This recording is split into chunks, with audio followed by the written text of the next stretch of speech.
নমস্কার। Freaky Friday স্টোরিজের সমস্ত গল্প শুনতে এক্ষুনি সাবস্ক্রাইব করুন আমাদের ইউটিউব চ্যানেলে।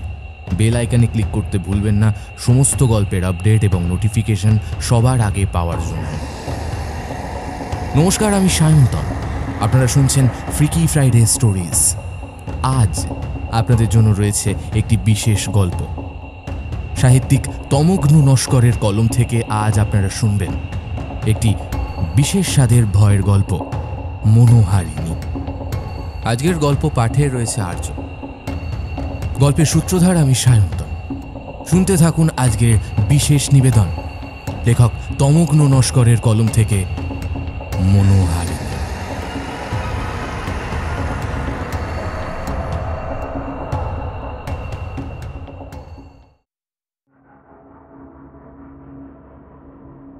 (1984) মণিমিত্র লেন, কলকাতা।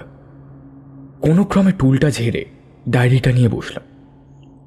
মামার ঘরে ঢুকেই চাবি লাগানো ড্রয়ারটা দেখেই পাক দিয়েছিলাম। আজব ব্যাপার, ড্রয়ারে মামার থোকো থোকো নোট, কালি জমে যাওয়া কলম, আলমারির গায়ে চাবি লাগানো। 10 বছর এভাবেই আছে। চোরও আসেনি এই বাড়িতে। মা কি সত্যিই বলতো এটা ভুতুরে বাড়ি?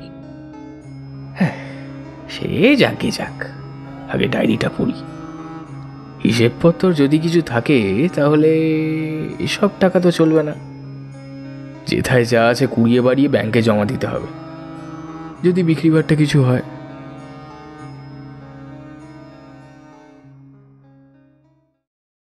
সূত্রপাত 1952 মার্চ মাস, বদ্বীপ অঞ্চল। দুপুরে এই গ্রামটাতে এসে পৌঁছেছি ভোটকর্মী হিসাবে। মাত্র 200টি ভোটার। রাত 8টার মধ্যে ব্যালটে শৈশাবুত শেষ হয়ে গেছে। আমরা মুক্তকচ্ছ হয়ে গেলাম। নদীর ধার ঘেঁষে এমন নিরুপদ্রব গ্রাম আর চোখে পড়ে না। স্বাধীনতার এখনো 5 বছর গড়ায়নি, তাই এই গ্রামটা প্রান্তিকতম। 3খানা জোয়ার ভাটা পেরিয়ে এই গ্রামে আসা সরকারি নৌকো ছাড়া প্রায় দুঃসাধ্য। সরকারের ফরমানে ব্যালট হলো কোহিনূর। তাই কাজ শেষে বাক্সগুলো গুছিয়ে বেঁধে তার উপরে বসে রাতটা কাটিয়ে দেওয়ার তোড়জোড় করছি সবাই। হাবিলদার দুজন বললেন, ভয় পাবেন না, এখানে গ্রামবাসীকে ভোট কিসে দেবে জেনে সেটা আপনাকেই করে দিতে হবে। এতএব যে আশঙ্কা করছি তা হওয়ার প্রশ্নই নেই। এসব গ্রামের কথা বাইরের কেউই রাখে না।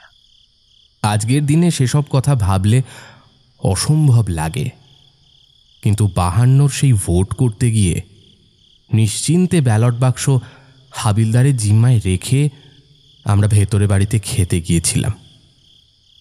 এই বেলা বলে রাখা প্রয়োজন, আমাদের থাকা এবং ভোটের ব্যবস্থা হয়েছিল স্থানীয় এক জমিদারের গৃহে। সম্ভবত তদানীন্তন শাসক দলের কাছে তার পরিচয়টুকুই ছিল। তাই স্কুল বা হাসপাতালবিহীন গ্রামে প্রথমবার ভোটের ব্যবস্থাটুকু সেখানেই করা হয়েছিল। বৃদ্ধ গৃহকর্তা অতিশয় সজ্জন মানুষ নিজে ভেতর বাড়িতে নিয়ে গেলেন। উঠোনে পা দিয়েই এই প্রথমবার আমরা চমকে উঠলাম। এতক্ষণ যেখানে ছিলাম সেটা বাইরের বাড়ি, সেখানেই ভোট দান এবং অন্যান্য ব্যবস্থাপনা করা হয়েছিল। ভেতরের বাড়িতে সম্পূর্ণ আলাদা। এমন চক মিলানো দালান যে অপেক্ষা করছিল আমাদের জন্য তা আমরা কেউ কস্মিনকালেও ভাবতে পারিনি। বাড়ির ভেতরে যতই প্রবেশ করছিলাম ততই অবাক হচ্ছিলাম। ভদ্রলোকেরা এই অঞ্চলে খুব বেশি শোষণ বা অত্যাচার করেছে বলেও মনে হয় না। এই অঞ্চলের মানুষজনের অবস্থা অন্যান্য প্রান্তিক গ্রামগুলোর তুলনায় যথেষ্ট সচ্ছল। উপার্জন বলতে মাছ ধরা এবং চাষবাস। সেখানে তাদের প্রতিনিধি জমিদার মশাইয়ের এই প্রভূত অর্থ এবং প্রতিপত্তির উৎস কি তা মাথায় ঢুকল না। রান্নাঘরের সম্মুখে বিশাল বিশাল কাঠের পিঁড়ি পাতা হয়েছে। সেখানেই আমাদের খেতে দেওয়া হলো। এমন রাজ আয়োজন ইতিপূর্বে চাখা তো দূর, দেখার সৌভাগ্যও হয়নি। এই প্রথম এই বাড়ির গৃহিণীকে দেখার সুযোগ হলো। শুনতে অশ্লীল লাগলেও আমি বেশ চমকে উঠেছিলাম, কারণ এমন চমৎকার দেহ সৌষ্ঠব সম্পন্না নারী আমি তো পূর্বে দেখিনি। ধারালো কাটারির মতো দেহবল্লরীর এই তরুণী কিভাবে এই বৃদ্ধের স্ত্রী হতে পারেন তা চিন্তা এলো না। অথচ বৃদ্ধ তাকে নিজের স্ত্রী বলে পরিচয় করাচ্ছেন। ভদ্রমহিলার এই প্রত্যন্ত গ্রামে থেকেও কোনো পর্দা নেই। শহুরে মহিলাদের মতো তিনি চাকর বাকরদের নিয়ে আমাদের খাদ্য পরিবেশন করছেন। আমার দিকে যখন খাবার পরিবেশন করতে এলেন, এই প্রথমবার তার সাথে চোখাচোখি হল। ভদ্রমহিলা কোনো মতেই এদেশীয় নন, অন্তত বদ্বীপ অঞ্চলের মানুষ তো ননই। চেহারায় কেমন ধারালো চাকমাদের মতন ছাপ লক্ষ্য করলাম। গৃহকর্তার চট্টগ্রামের পাহাড়ে ব্যবসা ছিল বলে শুনেছিলাম, হয়তো সেখান থেকেই বৈবাহিক সম্পর্ক। সবচাইতে অবাক যেটা আমার লাগছিল, আমি ভদ্রমহিলার মুখের দিকে নির্লজ্জ হ্যাংলার মতন তাকিয়ে এতগুলি অবান্তর চিন্তা করে চলেছিলাম। আমি নিজেই নিজেকে প্রশ্ন করে বুঝে উঠতে পারছিলাম না কেন এইগুলি করে চলেছি। খেতে খেতে ভদ্রলোকের যৌবনের ব্যবসার দিনগুলির প্রসঙ্গ এলো। তারা দীর্ঘদিন ধরে সমুদ্র বাণিজ্যের সাথে যুক্ত। এই অঞ্চলের মানুষজন তাদের সাথে যুক্ত ছিল। তারাই মাঝি, হাল্লা, পাল্লা, হালি, কারিগর, এদের পূর্বজরাই তার ঠাকুরদা বাবার সাথে মালপত্র নিয়ে দূর দূর জায়গায় বাণিজ্য করতে যেত। এতক্ষণে আমার কাছে স্পষ্ট হলো বৈভবের উৎস। বড় নৌকোয় মাল নিয়ে গিয়ে তারা বড় পোত হতে জাহাজে তুলতেন। তারপর সেই মাল নিয়ে জাভা, সুমাত্রা, মালয় দেশ অবধি ব্যবসা করে আসতেন। বছর 20 আগে ভয়াবহ সামুদ্রিক ঝড়ে তার 3খানি বৃহৎ মোট ও প্রায় 30 জন সহকারীর সলিল সমাধি ঘটে। কোনো মতে প্রাণ নিয়ে ফিরে আসেন তিনি। সেই থেকে তিনি ব্যবসা ছেড়ে ঘরেই রয়েছেন। ভদ্রলোকের একটি অভ্যেস ছিল, তিনি বিবিধ বিলিতি ফলের চারা বাণিজ্য থেকে সংগ্রহ করে নিয়ে আসতেন। সেটাই এখন তার মূলধন। তার বিশাল এস্টেটে বিভিন্ন বিদেশি ফলের বাগান আছে, যা শহরে চালান হয়। এখানে যখন গান্ধীজি লবণ আন্দোলনের কথা বলতে এলেন, সেই থেকে তার ভাবাদর্শকে নিজের আদর্শ করে নিয়েছেন। যদিও এই ভূখণ্ড দেশের অভ্যন্তরে প্রায় অজানা ও প্রায় স্বাধীন ছিল, তবুও দেশের স্বাধীনতার পর তাদেরকে দেশ ভোটাধিকারের মর্যাদা দিয়েছে। কথা দিলেন এস্টেট ঘুরিয়ে দেখাবেন। কথায় কথায় খাওয়া সারা হলো। হাত মুখ ধুয়ে আমরা আমাদের জায়গায় ফিরে এলাম। ভদ্রমহিলাকে আরেকবার দেখার জন্য মনটা আনচান করছিল, কিন্তু সেটা মুখ ফুটে তো আর বলা যায় না। আমার সঙ্গী সাথীরা যারা এসেছিলেন তারা বেশিরভাগই শহরতলি বা মফস্বলের লোক। তড়িঘড়ি যে যার মতো বিছানা করতে লাগলেন। আমিও বিছানা করে শুয়ে পড়লাম। কিন্তু আজন্ম কলকাতাবাসী আমাদের অভ্যাস আলাদা। রাত্রি 9টার আগে ঘুম আসে না, আর তখন কেবলই রাত্রি 7:30। একরকম তিতিবিরক্ত হই সিগারেটের টিনখানা নিয়ে ওপরে উঠে এলাম। সে এক অদ্ভুত মায়াময় পরিবেশ। চাঁদের আলোয় ভেসে যাচ্ছে চরাচর। আশপাশের ঘন নিবিড় অরণ্য কালো হয়ে জমাট বেঁধে চুপ করে নিঃসাড়ে পড়ে আছে, যেন সারাদিনের কর্মব্যস্ততার পর এই সবুজরা বিশ্রাম নিতে বসেছে। ব্যান্ড পার্টির মকসর মতো ঝিঝির এমন নিরবিচ্ছিন্ন ডাক আগে শুনিনি। জঙ্গল ছাড়িয়ে লবণের চড়া, আর তারপর দিগন্ত জোড়া জল আর জল। লবণচড়ায় মিলপার ধুতির মতো সাদা হয়ে জমে আছে আলো। নদীর বুকখানা আরো অদ্ভুত। রাংতার ঝালর দেওয়া চাদর জড়িয়েছে যেন কেউ। হু হু করে জোলো হাওয়া এসে বুকের কাছে আকুলি বিকুলি করছে। শহুরে আমরা কোশমিনকালেও এমন পরিবেশে কল্পনা করতে পারি না। আমাদেরও গঙ্গা আছে, কিন্তু তার চতুর্দিক বাঁধিয়ে প্রাণটি ওষ্ঠাগত করা হয়েছে। এমন ধারা উচ্ছল মনোমোহিনী রূপটি আর নেই। মায়াময় পরিবেশ আর কাঁচি সিগারেটের মৌতাত আমাকে আনমনা করে দিয়েছিল। একটা ধাতব রিনরিনে আওয়াজ ক্রমশ স্পষ্ট থেকে স্পষ্টতর হচ্ছিল। এখন শব্দটি অনেকটা কাছে আসায় আমি চিন্তা ঝেড়ে শব্দের দিক অনুসরণ করলাম। সেদিকে ঘুরেই যে দৃশ্য দেখলাম তা কল্পনার অতীত। বলতে কখনোই পারতাম না, তাই লিখে রেখে যাওয়া। গ্রীষ্মের কথা বলার আগে একটু জমিদার বাড়ির গঠনটি বলে নেওয়া প্রয়োজন। মূল জমিদার বাড়ি ইংরাজির সি অক্ষরের মতো, সামনের বহির্বাটিটি ইংরেজির আই অক্ষরের মতো এবং স্বতন্ত্র। মূল বাড়ি হতে সামান্য তফাতে। ঘটনাটি ঘটছে সেই সি এর বেরিয়ে আসা হাতার মাঝামাঝি স্থানে। কাঠের আরামকে দাঁড়ায় জমিদারের ওপর বিপরীত রমণে সে। চাঁদের আলো পিছলে নামছে তার নগ্ন শরীরে। চাঁদও যেন নির্লজ্জের মতো সেই দৃশ্য দেখছে। সবটুকু আলো জড়ো করে এনে ফেলেছে সেই উদ্দাম রমণীর নগ্ন শরীরে। নির্লজ্জ লোলুপ দৃষ্টিতে আমি তাকিয়ে রইলাম সেই দিকে।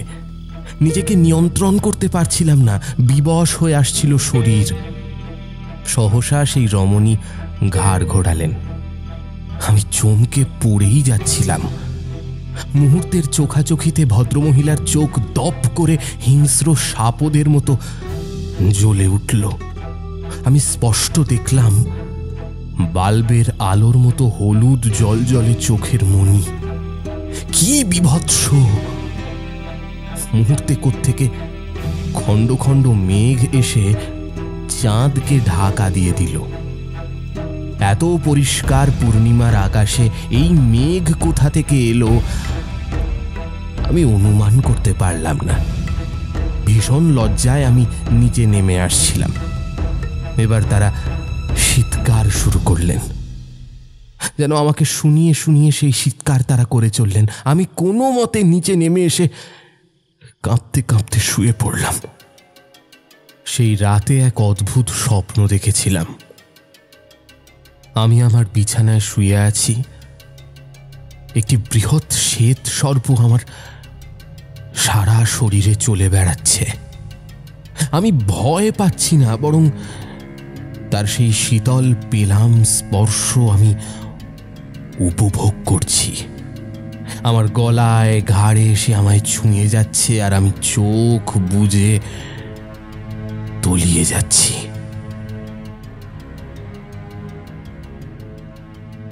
সকাল এবং ভোট নির্বিঘ্নেই কাটল।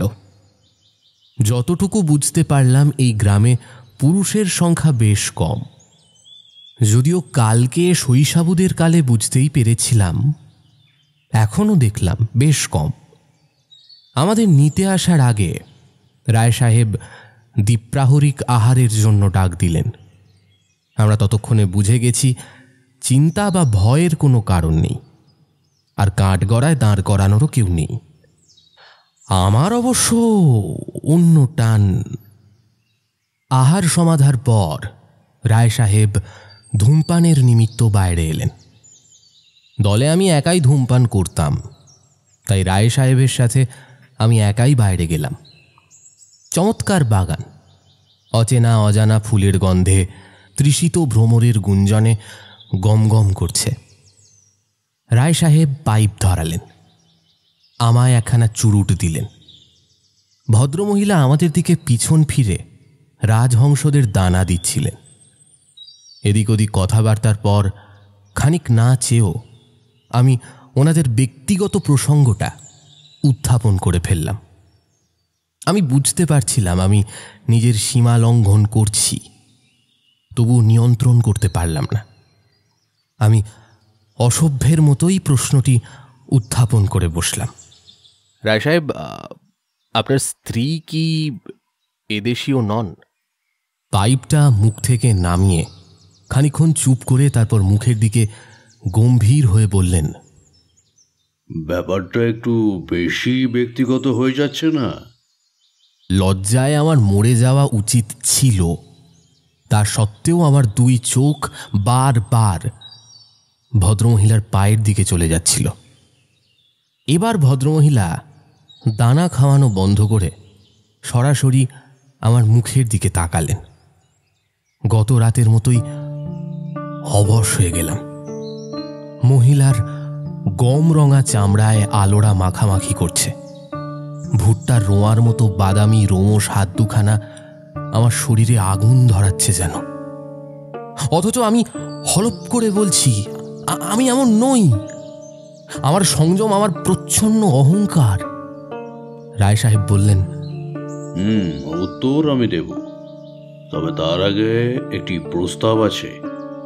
জানি আপনার কাছে আমার প্রস্তাব আশ্চর্য মনে হবে, কিন্তু আমি যা বলছি জেনে বুঝেই বলছি।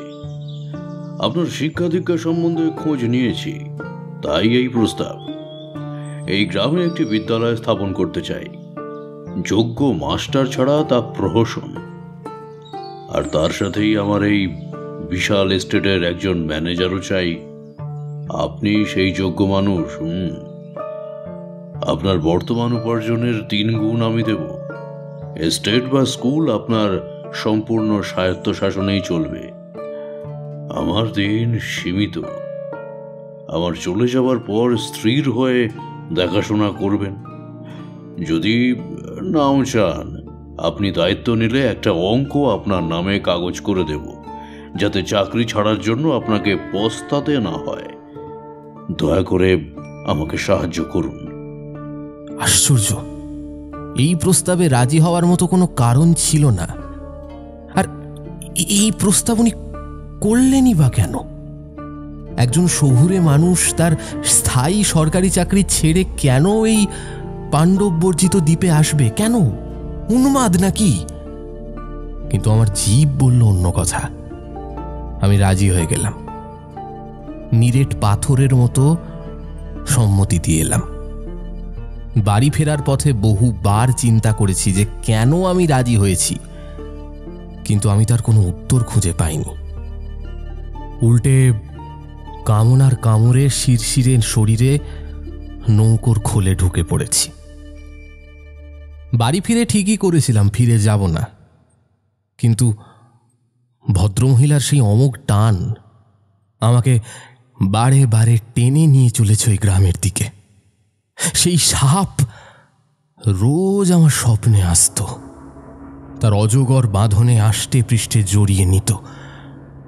আমি আর পারছিলাম না, স্বভাব খারাপ হয়ে যাচ্ছিল। নোংরা পাড়ায় গিয়েও নিজেকে শান্ত করতে পারি না, কেবল সে চোখে ঘোরে। অবশেষে সিদ্ধান্ত নিয়েই ফেললাম। বাড়িতে আমি কিছুই খোলসা করে বলতে পারিনি, কেবল পদোন্নতি হয়েছে এবং তার দরুন আমাকে বাইরে গিয়ে থাকতে হবে এই কথা বলে বিনা নোটিশে মালপত্র সমেত আবার সেই গ্রামে ফিরে গিয়েছিলাম।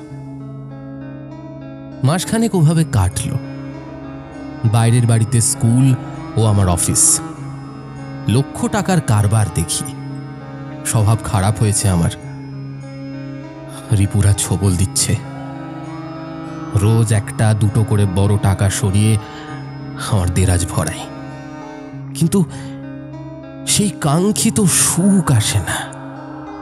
তাকে দুবেলা দেখি, রাত্রে ওদের শীতকার শুনি, কিন্তু কাছে পাই না।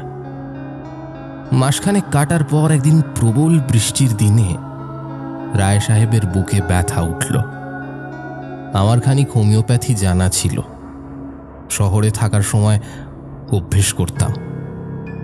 তো বেশ কিছু ওষুধের উপর্যুপুরি প্রয়োগের পর রায় সাহেবকে সুস্থ করে তুলি।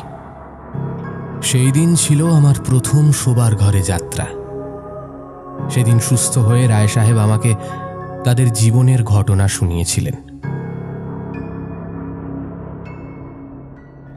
1928 সালের শেষের দিকে আমি শেষবার সমুদ্র যাত্রা করেছিলাম।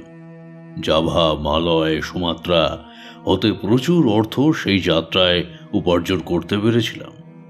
আমার প্রক্রিয়াটি হলো, আমি নৌকায় দ্রব্যাদি নিয়ে যেতাম। সেগুলি কলিকাতা বা সুরাটের বন্দরে বেচে অন্য মাল কিনে সেই মাল আমি বিদেশি বন্দরে বিক্রি করতাম। এক একটি বন্দরে 30-32 দিন ধরে থাকতাম।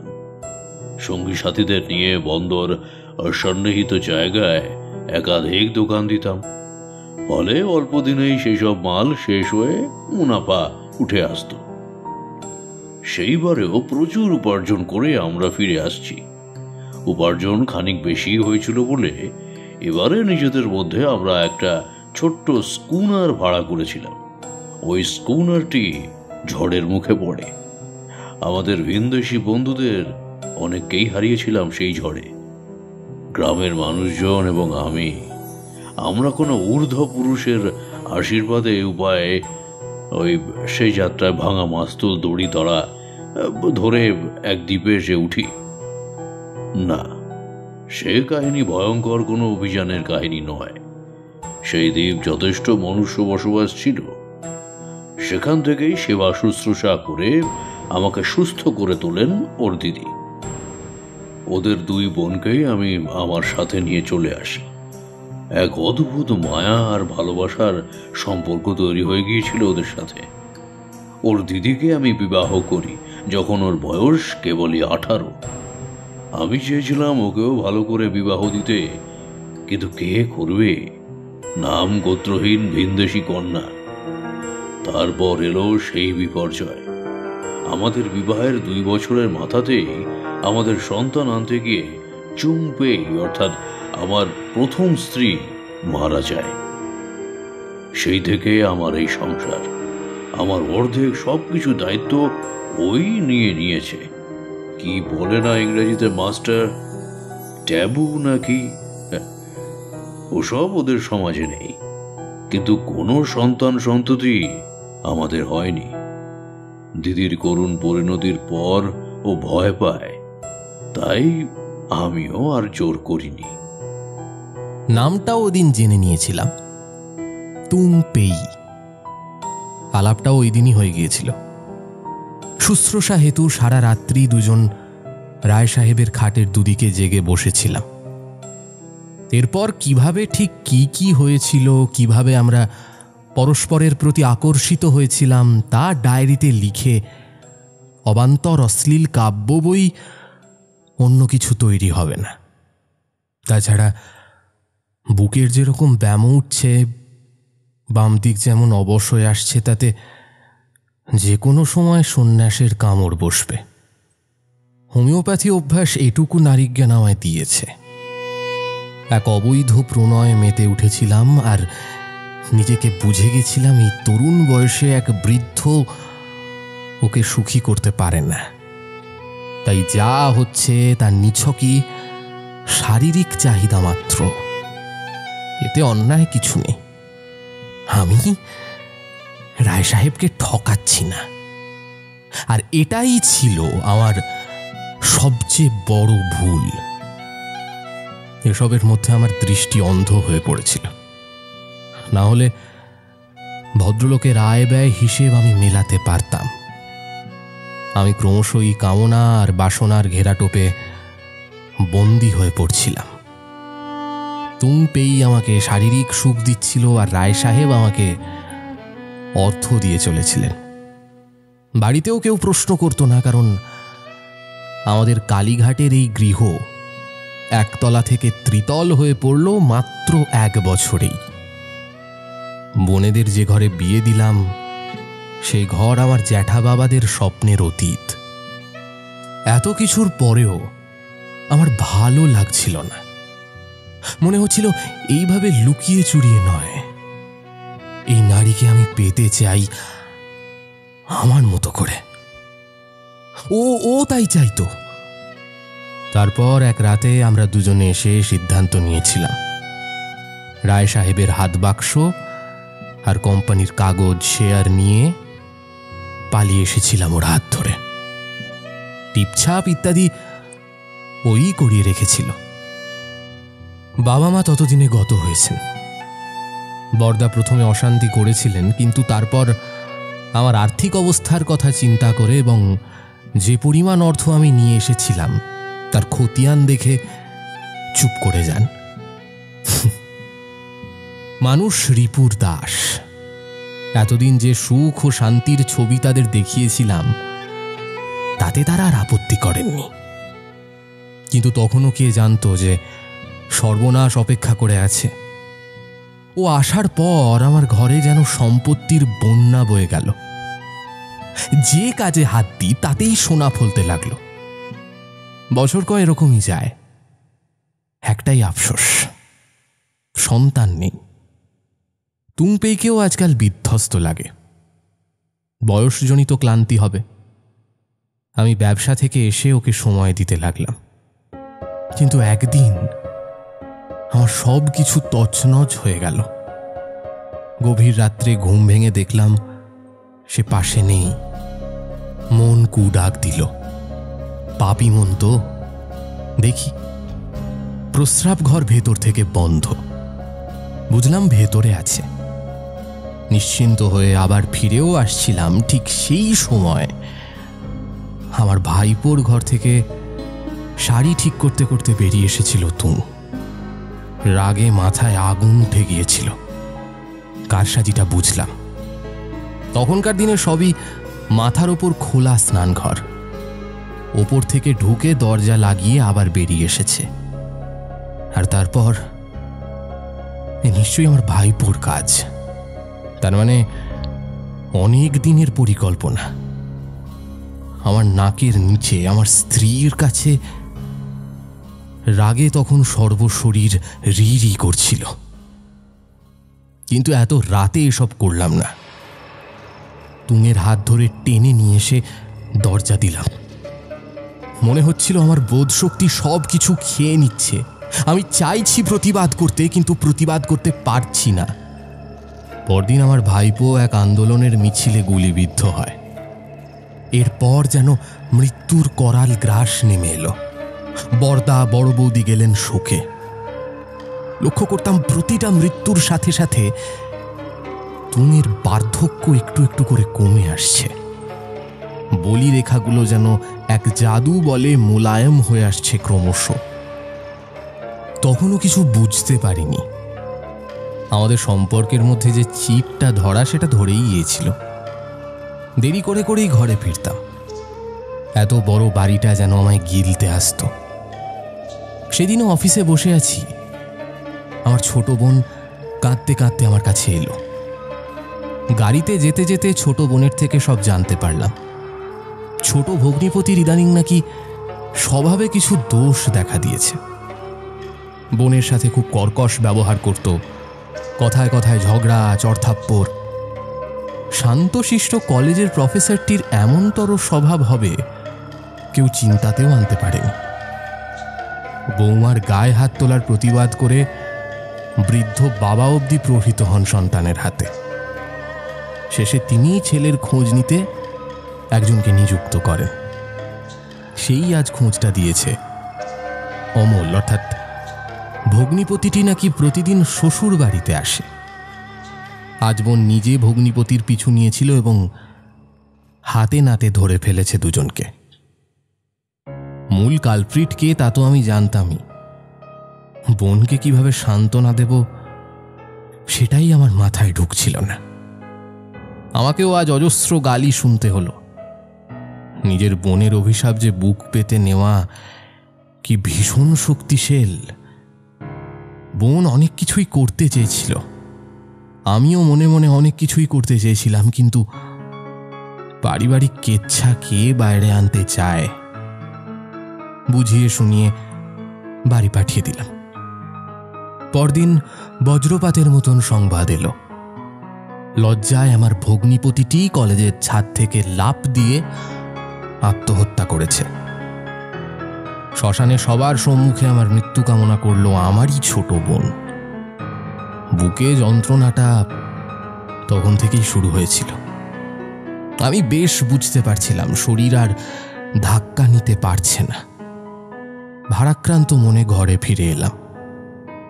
কাঁদতে কাঁদতে আমাকে সান্ত্বনা দিচ্ছিল তুং। আমি অদ্ভুতভাবে ভেবে চলেছিলাম এখনো ওই মানুষের সাথে আমি রয়েছি, এবং এই মানুষটার সম্মুখে এলে আমার সমস্ত প্রতিরোধ তাসের ঘরের মতো ভেঙে পড়ে। যে মানুষটার গলা টিপে ধরা উচিত ছিল, আমি তাকে আমার পাশে বসিয়ে সান্ত্বনা দেবার প্রশ্রয় দিচ্ছি। রাতে শোয়ার আগেও যখন আমার ঘরে এলো, আমি অবাক হয়ে লক্ষ্য করলাম ওর মুখের লালিত্য বহুগুণ বেড়ে গেছে। ভগ্নিপতির কাজ হওয়ার আগেই দ্বিতীয় ঝড়টা এলো। মধ্যপ্রদেশ থেকে ফোনে সংস্কৃতি দপ্তর থেকে জানালো বড় ভাইপোর মৃত্যু সংবাদ। একটি কেল্লায় ক্যাম্প করার সময় সর্পাঘাতে মারা গেছে। হাসপাতাল দূরে ছিল, চিকিৎসারও সুযোগ হয়নি। আমার বড় ভাইপোটি একজন প্রতিষ্ঠিত শিল্পী। আমরা সবাই তাকে নিয়ে গর্ব করতাম। দেশে বিদেশে কাজ করে বেড়াতো, বাড়িতে থাকতো খুবই কম। সেবারও বাড়িতে নেই, বাইরে ছবি আঁকার কাজে গেছে। আমারও ঘরে দরকার পড়েছিল। আসলে ওর স্টুডিওটা ছিল আমার পূর্বতন পড়ার ঘর। সেখানে আমার পুরনো আলমারিটি এখনো রয়ে গেছে। সেখান থেকে কিছু জিনিস আনার প্রয়োজন পড়েছিল, তাই স্টুডিও খুঁজে পেতে পুরনো চাবি দিয়ে তালাটি খুলেছিলাম। সার সার ক্যানভাস, অর্ধসমাপ্ত ছবিদের মাঝে কয়েকটি ছবি দেখে আমার গোটা শরীর বিবশ হয়ে গিয়েছিল। শিল্পীর ঘর, নিউড পেন্টিং থাকবে স্বাভাবিক, কিন্তু কয়েকটি ছবি যে তুম পেয়ের, সেই লাস্য এগিয়ে গেলাম। না, এটা সিরিজ। তুম পেয়ের নগ্ন ছবি শুধু নয়, জাপানিজ আর্ট ফর্মে আঁকা একটা সিরিজ। রোলের ক্যানভাসগুলো মেঝেতে সাজালাম। ধীরে ধীরে একের পর এক চিত্র ফুটে উঠল। প্রথম চিত্রে আমারই স্ত্রীর লাস্যময়ী ভঙ্গিমার একাধিক নগ্ন ছবি, তারপর ভয়ঙ্কর সুন্দর দর্শন এক দেবীর মূর্তি। সেই দেবীর সজ্জা, শৃঙ্গার, তার মাথার মুকুট, সব কিছু কেমন অচেনা। মূর্তিটি বনমধ্যে পর্বতের একটি গুহায় পূজা পাচ্ছেন। সেই পর্বতের চতুর্দিকে উত্তাল সমুদ্রের ছবি। এক তরুণ সেই দেবীর কাছে পূজা দিচ্ছে। পূজার পর সেই মূর্তি হতে সেই দেবী বেরিয়ে আসছেন। ভীষণ ছটা দেখানো আছে ছবিতে। মানুষটির চোখটি বিস্ফারিত। সে দেবীর পদচুম্বন করে এবং তারপর আস্তে আস্তে ঊর্ধ্বগামী হচ্ছে। এক পর্যায়ে দেবীর সাথেই ধীরে ধীরে দেবীর মুখে প্রশ্রয় আর ক্রুর হাসি। সঙ্গম শেষে মানুষটি এলিয়ে পড়ে। দেবী একটি বৃহৎ শ্বেত সর্পে পরিণত হয়ে পুনরায় মেতে ওঠেন বিভৎস সঙ্গমে।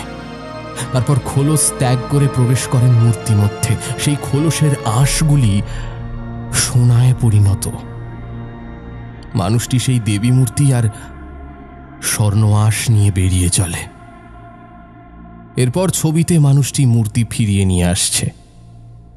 নিজের ঘরের নিভৃত কক্ষে স্থাপন করছে সেই দেবীকে। এরপর আবার এক সঙ্গম চিত্র। এবারে যেন দেবীর মুখ হুবহু তুম পেয়ের মুখ, তবে এই সঙ্গমগুলি সেই মানুষটির সাথে নয়, ভিন্ন ভিন্ন অচেনা পুরুষ মুখ। শেষ চিত্রটি কমিক্সের মতো প্যানেল করে আঁকা।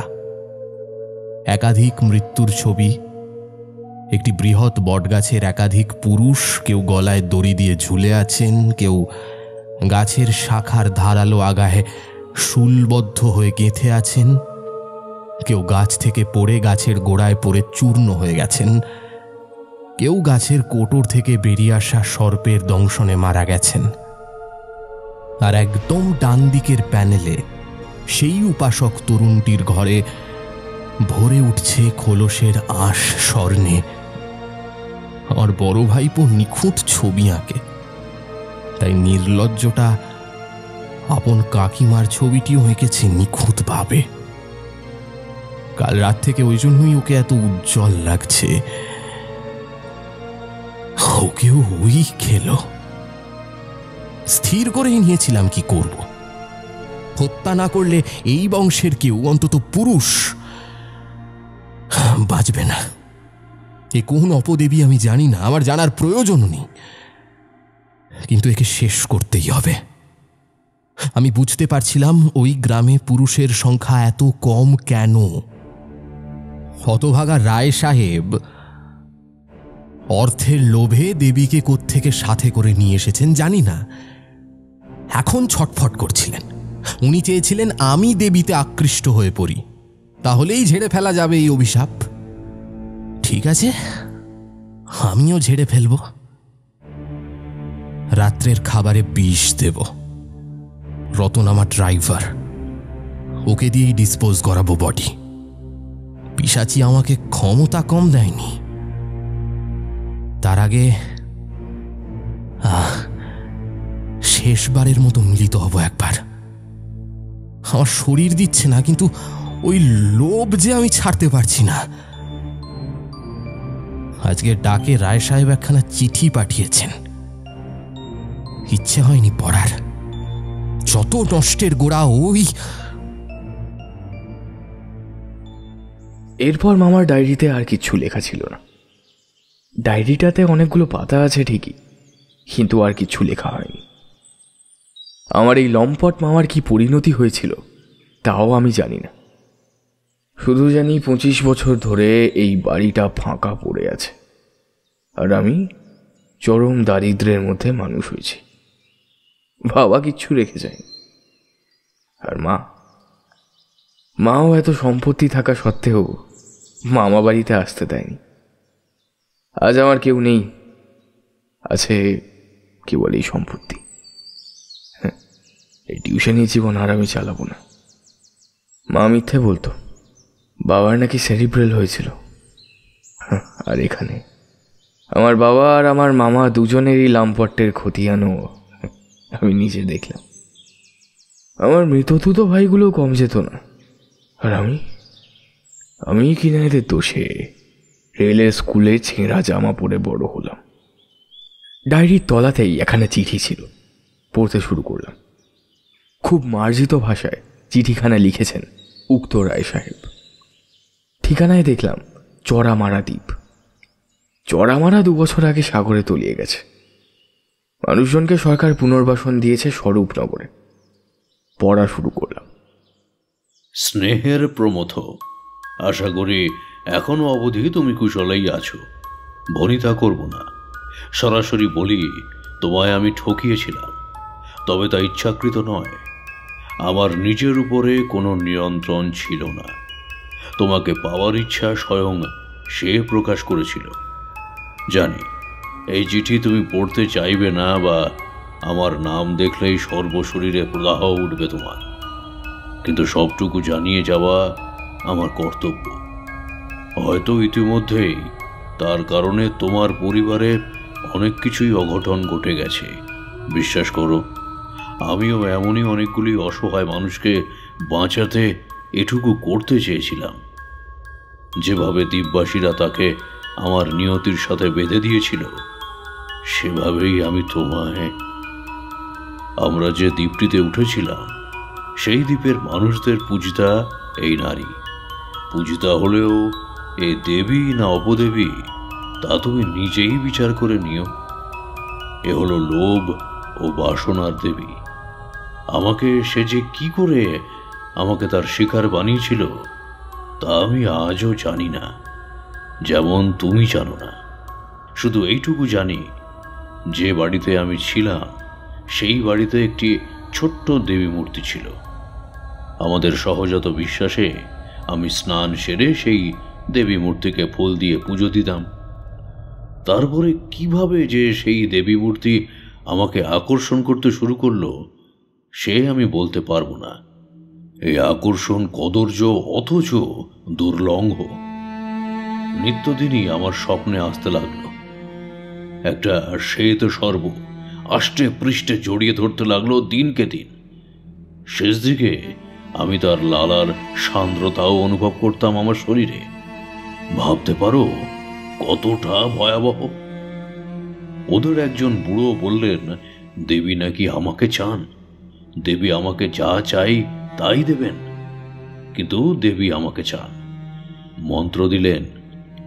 দেবীর মূর্তি নিয়ে এক নির্জন পর্বতের গুহায় সাধনা করতে লাগলাম। দেবীর চেহারা আমার কাছে রক্ত মাংসের প্রতিভাত হলো। তিনি আসলেন, আমাকে ছুঁলেন, আমার কাছে ভাল্লুকের মাংস চাইলেন। আমি অসহায়ের মতো নিরীহ এক ভাল্লুক শিশুকে বলি দিয়ে সেই মাংস দিয়ে দেবীর নৈবেদ্য সাজালাম। সেই ভাল্লুক মায়ের কান্না আজও আমার বুকে বাজে। দেবীর নিয়তিতেই কান্না। তখনও জানি আমি অপদেবী নিয়াই উলার, কঠিন সাধনা উলার পুথি করে ফেলেছি। দেবী এখন আমার স্ত্রী। এরপর থেকেই শুরু হলো আমাদের নিত্য সঙ্গম। সঙ্গমের মাঝেই সে সেই সর্পে পরিণত হতো। প্রথম প্রথম ভয় পেতাম, তারপর আর ভয় পেতাম না। সঙ্গমান্তে সেই সর্প যখন গা ঝাড়া দিত তখন তার গা দিয়ে ঝরে পড়ত আঁশ। সেই আঁশ মাটিতে পড়েই স্বর্ণের রূপ নিত। সঙ্গম শেষে সে আবার তার রূপে ফিরে আসত। আমি আমার মানুষদের নিয়ে ঘরে ফেরার আবেদন তাকে জানালাম। সে আমার সঙ্গেই এলো। নিয়াই উলার জাভার প্রাচীন সর্পগুলোর অধিষ্ঠাত্রী দেবী। তারা ধরে তাদের দুই নিয়ন্তা, কালো সর্প ও শ্বেত সর্প। দেবী নিয়াই উলার শ্বেত সর্প, বাসনায় শ্বেত, কামনায় নিয়তিতে সর্প। নিদ্রিত দেবীর ভোগ বক্ষরক্ত আর ভাল্লুকের মাংস, আর জাগরণে দেবীর আসল ভোগ আয়ু। এ দেবী নয়, সাক্ষাৎ এক অবশক্তি। অথচ ভাগ্যের পরিহাসে তাকেই আমি নিয়ে চললুম। আমি যে দুই বোনের কথা বলেছিলাম তা মিথ্যা। প্রথম জন আমার প্রাণদাত্রী ছিল বটেই, কিন্তু দ্বিতীয় জন সেই দেবী। তাকে এনেছিলেন দাসী করে। জাগরণের পর ষান্মাসিক কাল দেবী দাস নির্ভর। তাঁর তখন কেবল আঁশ স্বর্ণ ঝরে, দুর্বল শরীর। 6 মাস যেতেই তাকে হত্যা করে এখানে দেবী আমার সর্বেসর্বা হয়ে ওঠেন। দেবীর নিয়মই এমন, যেখানে রইবেন তাকে ভরিয়ে দেবেন। না ক্ষতিও তিনি করেন না, শুধু নিজের ভোগ আর যৌবন ক্ষুধা তৃপ্ত হলেই তিনি খুশি। দেবী এক পুরুষের তৃপ্ত ছিলেন না। আমাকে ভোগ করে তিনি বেরিয়ে যেতেন। বারমহলে তিনি আকৃষ্ট করে আনতেন চাকরদের, তারপর গ্রামের পুরুষদের একের পর এক পুরুষ ভোগ ভক্ষণ করতেন, আর তাদের আয়ু যৌবন পান করে নিচে হতেন চিরায়ু। সেই রাত্রে আপনি যা শুনেছেন সবই সেই ছলার কলা। তিনি আমার ঘর হতে আপনার ঘরে ঠাঁই নিতে চাইছিলেন। আরো পুরুষ তার দরকার, তাই সেই দ্বীপ হতে এখানে এসেছেন। এখান থেকে শহরে যেতে চান। আমিও আমাদের অবশিষ্ট প্রাণগুলোকে বাঁচাতে চাইছিলাম।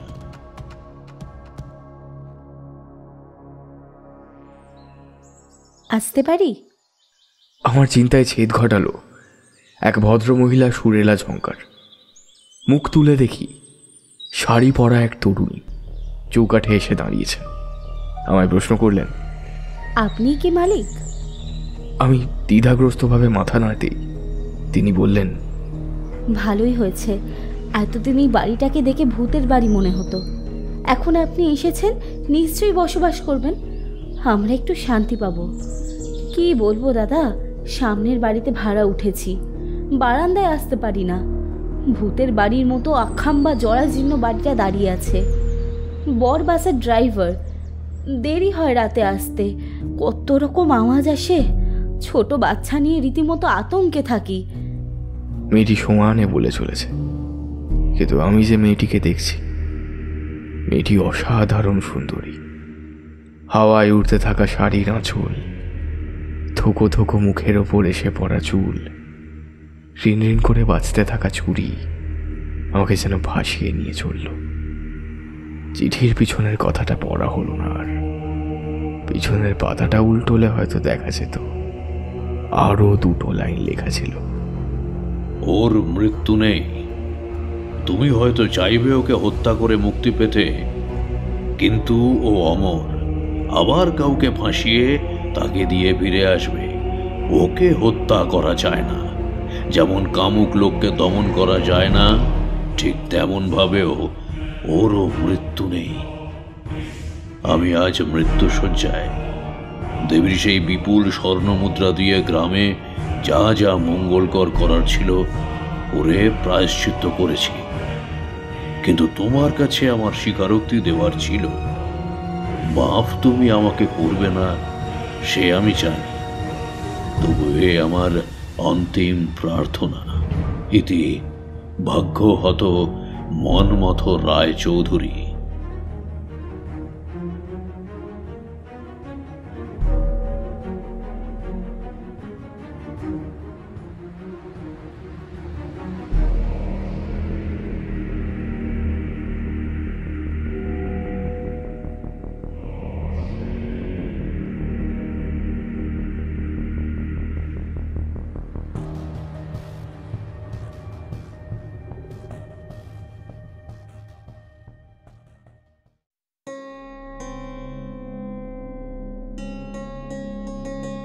এতক্ষণ আপনারা শুনছিলেন মনোহারিণী, রচনা তমগ্ন নস্কর।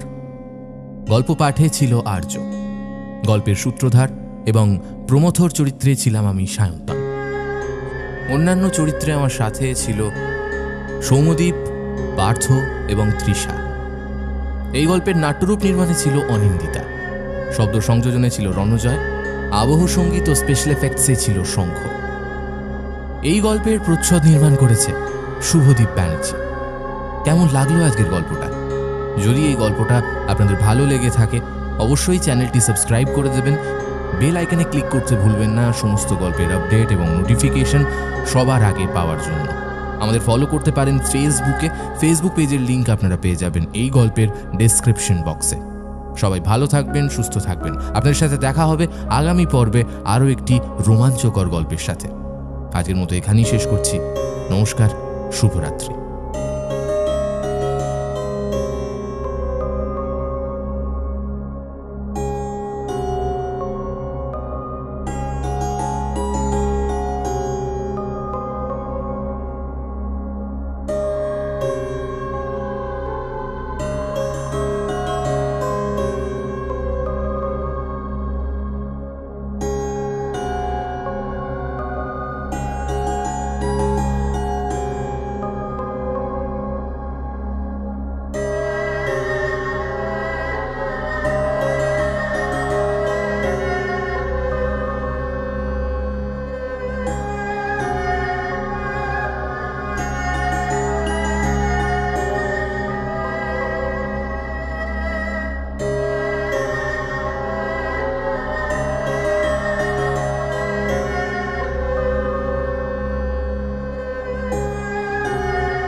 না।